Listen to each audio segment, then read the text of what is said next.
এই over and under invoicing এর মাধ্যমে পাচার হয়েছে $68 বিলিয়ন।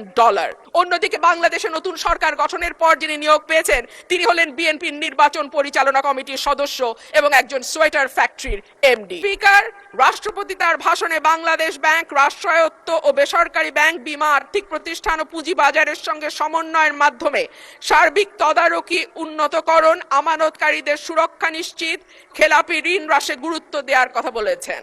যে কোনো দেশে কেন্দ্রীয় ব্যাংক হলো আর্থিক প্রতিষ্ঠানের নিয়ন্ত্রক সংস্থা। এটি সরকারের ব্যাংক হিসেবে কাজ করে। দক্ষিণ এশিয়ার দেশগুলোর দিকে তাকালে দেখা যায় কেন্দ্রীয় ব্যাংকে প্রিন্সটন বা ক্যালিফোর্নিয়া থেকে পিএইচডি করা উচ্চ ডিগ্রিধারী মানুষজন, অভিজ্ঞতা সম্পন্ন লোকজন নিয়োগ পেয়েছেন। অন্যদিকে বাংলাদেশে নতুন সরকার গঠনের পর যিনি নিয়োগ পেয়েছেন তিনি হলেন বিএনপির নির্বাচন পরিচালনা কমিটির সদস্য এবং একজন সোয়েটার ফ্যাক্টরির এমডি। তাই এখন থেকেই আয় বাড়ানোর দিকে নজর দিতে হবে।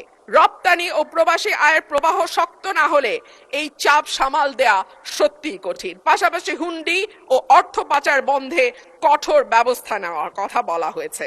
গত 15 বছরে দেশ থেকে যে বিপুল পরিমাণ টাকা পাচার হয়েছে, যার পরিমাণ কেন্দ্রীয় ব্যাংকের হিসাব মতে $23,400 কোটি, সেটি ফেরত আনা না গেলে কিংবা ব্যাংক খাতে থাকা 6 লক্ষ কোটি টাকার খেলাপি ঋণের পরিমাণ কমিয়ে আনা না গেলে অর্থনীতির পুনরুদ্ধারের কোনো পরিকল্পনাই কাজে আসবে না। পাচারকৃত টাকার 75% যায় ওভার অ্যান্ড আন্ডার ইনভয়েসিং এর মাধ্যমে। গত 10 বছরে এই ওভার অ্যান্ড আন্ডার ইনভয়েসিং এর মাধ্যমে পাচার হয়েছে $68 বিলিয়ন। সুতরাং এই মিথ্যা ইনভয়েসিং বন্ধ করা না গেলে টাকা পাচারও বন্ধ সম্ভব নয়। মাননীয় স্পিকার, আমি আপনাকে অনুরোধ করব আমার সময় 2 মিনিট বাড়িয়ে দিতে। মাননীয় স্পিকার, একই ঘটনা আমরা বিশ্ববিদ্যালয়ের উপাচার্য নিয়োগের ক্ষেত্রেও দেখেছি।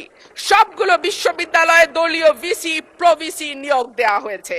দল করা দূষণীয় কিছু নয়, কিন্তু দল না করলে যদি নিয়োগ না হয় সেটা দুর্ভাগ্যজনক। মাননীয় স্পিকার, রাষ্ট্রপতির ভাষণে উঠে এসেছে অলিগার্কিক কাঠামো ভেঙে জনগণের অংশগ্রহণ নিশ্চিত করা, বিনিয়োগ নির্ভর অর্থনীতি তৈরি করা। আশা করব আগামীতে সালমানের জায়গায় সাইফুর এসে বসবে না। আশা করব বিনিয়োগ বান্ধব পরিবেশ তখনই হবে যখন আমরা আমলাতান্ত্রিক জটিলতা কমিয়ে বিদ্যুৎ, গ্যাসের নিরবচ্ছিন্ন সরবরাহ নিশ্চিত করতে পারবো, ঘুষ দুর্নীতি কমিয়ে একটা ওয়ান স্টপ সার্ভিসের ব্যবস্থা করতে পারবো।